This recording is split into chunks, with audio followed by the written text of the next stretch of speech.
Durgapur still park মোড়ে রাস্তার ধারে অজ্ঞাত একজন ব্যক্তিকে পড়ে থাকতে দেখা যায়। একজন পথচারী তা দেখে স্টিল পার্কের কর্মরত ট্রাফিকের সিভিক ভলেন্টিয়ারকে খবর দেন। সেইখানে ট্রাফিকের কর্মী পৌঁছে তড়িঘড়ি বিধাননগর ফাঁড়ির পুলিশকে ঘটনা জানায় এবং অ্যাম্বুলেন্সকে ফোন করে আসার জন্য। তারপরে দেখি বাসে পড়ে আছে রক্তাক্ত অবস্থায়।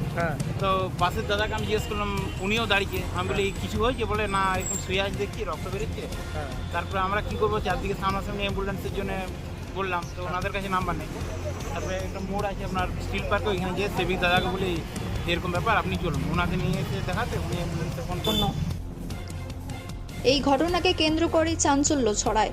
অজ্ঞাত ব্যক্তির নাম এবং ঠিকানা এখনো পর্যন্ত জানা যায়নি। কিভাবে ঘটল এই ঘটনা তার তদন্ত শুরু করলো বিধাননগর ফাঁড়ির পুলিশ। দুর্গাপুর থেকে অনুরাধা সেনগুপ্তের রিপোর্ট, খাঁটি খবর।